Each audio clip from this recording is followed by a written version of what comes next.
প্রিয় দর্শক, সাজ্জাদ কাদিরের প্রতি নিন শুভেচ্ছা নিন। এই মুহূর্তে আপনাদের সামনে কথা বলতে এসেছি। কয়েক সপ্তাহের মধ্যেই দেশে ফিরবেন তারেক রহমান, নাকি আওয়ামী লীগ পূর্ণ উদ্যমে রাজনীতিতে ফিরবে? এই প্রসঙ্গটা নিয়ে আপনাদের সামনে কথা বলতে চাই।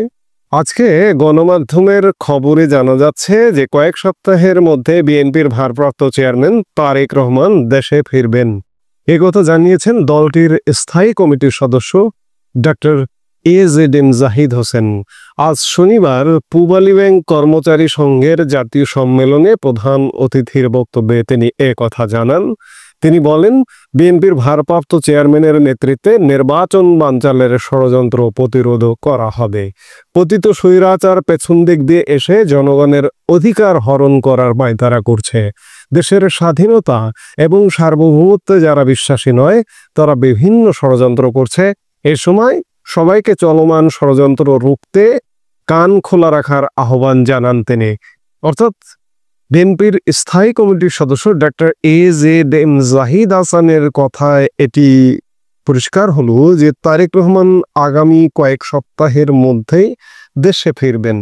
কয়েক সপ্তাহ বলতে আপনি ধরে নিতে পারেন যে আপনি যেহেতু সেপ্টেম্বরের প্রথম সপ্তাহেই এ কথা শুনলেন, তাহলে ধরে নিতে পারেন যে এই সেপ্টেম্বরের মধ্যে তিনি দেশে ফিরবেন। দেশে ফিরবেন কোন যুক্তিতে, কেন? একদিন আগে বাংলাদেশের সরকারের তরফ থেকে বাংলাদেশের পররাষ্ট্র উপদেষ্টা বলেছিলেন যে তারেক রহমান দেশে ফিরতে চাইলে সহযোগিতা করা হবে। সবাই কেন বলছে তারেক রহমান দেশে ফিরবেন? বলছে এ কারণে যে তারেক রহমানের নামে যতগুলো মামলা ছিল সব মামলা থেকে খালাস দেওয়া হয়েছে। দুদিন আগে 21শে আগস্ট গ্রেনেড হামলা মামলা থেকে গত বৃহস্পতিবারে আপিল বিভাগের রায়ে তারেক রহমান সহ সব আসামিকে খালাস দেওয়া হয়েছে। অর্থাৎ 21শে আগস্টের মতো একটি নৃশংস ঘটনা বাংলাদেশের ইতিহাসে সেই ঘটনা ঘটেনি। আদালতের প্রশ্নে, আদালতের বিবেচনায় সেটি ঘটেনি বলেই মনে হচ্ছে, কারণ কোনো আসামিকে সাজা দেওয়া হয়নি, সবাই খালাস। কাজেই তারেক রহমানের দেশে ফিরতে এখন আইনি কোনো বাধা নেই। কিন্তু আসলে কি ঘটবে? আসলে কি তারেক রহমান দেশে ফিরবেন, ফিরতে পারবেন? ফিরতে পারবেন কিনা, তিনি যতক্ষণ পর্যন্ত দেশে ফিরছেন না ততক্ষণ পর্যন্ত বিশ্বাসের কোনো কারণ নেই তিনি আসলে দেশে ফিরবেন। নানান প্রশ্ন আছে। তারেক রহমান দেশে ফিরলে তিনি তো মামলা থেকে খালাস হয়ে গেলেন, সাজাপ্রাপ্ত আসামি ছিলেন, তিনি আবার দেশে এসে আটকে যাবেন না তো?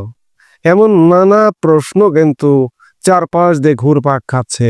অন্যদিকে অনেকে বলছে, বিশ্লেষক মহল বলছে যে তারেক রহমান ফিরবার আগেই আওয়ামী লীগ ফুল ফেজে কার্যক্রমে ফিরবে এবং সেই আলামতগুলো সুস্পষ্ট। চারপাশে আপনি খেয়াল করলে দেখবেন মিছিলে লোক সংখ্যা বাড়ছে। আজকের একটি ভিডিওতে আমি কথা বলেছি যে আওয়ামী লীগের মিছিল দিনকে দিন মিছিল লম্বা হচ্ছে, মিছিল দীর্ঘ হচ্ছে।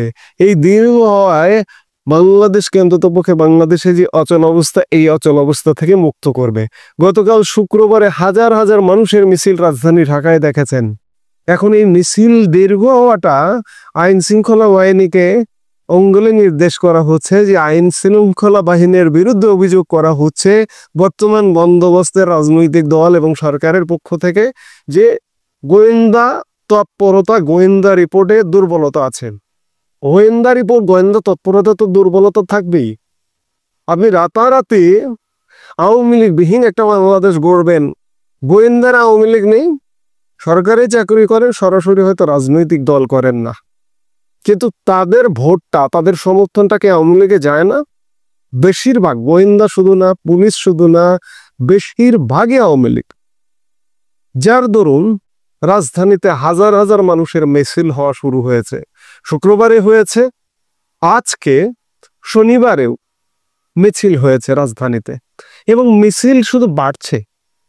এই বাড়া পরিস্থিতি বলছে যে তারেক রহমান দেশে ফেরার আগেই আওয়ামী লীগ রাজনীতিতে ফুল ফেজে ফিরে আসবে এবং সকল আলামত সুস্পষ্ট।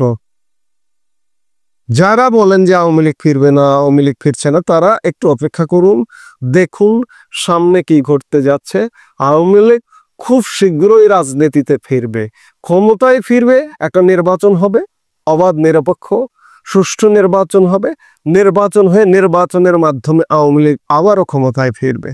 কাজেই যারা বলছেন যে আওয়ামী লীগ ফিরবে না, আওয়ামী লীগ হারিয়ে গেছে, ভাই সেই আলামত নেই। কিন্তু আওয়ামী লীগ ফিরবার সব আলামত সুস্পষ্ট হয়ে উঠছে চারিদিকে। অপেক্ষা করুন এবং দেখুন যে তারেক রহমান ফিরবার আগেই আওয়ামী লীগ তাদের রাজনৈতিক কার্যক্রমে খুব শীঘ্রই ফিরে আসছে। এই মুহূর্তে এ পর্যন্তই। সবাই ভালো থাকুন, সুস্থ থাকুন। আমাদের ভিডিওগুলো নিয়মিত পেতে সাবস্ক্রাইব করুন Sajjad Kadir and the legends YouTube channel এবং লাইক, কমেন্ট, শেয়ার করে সাথে থাকুন।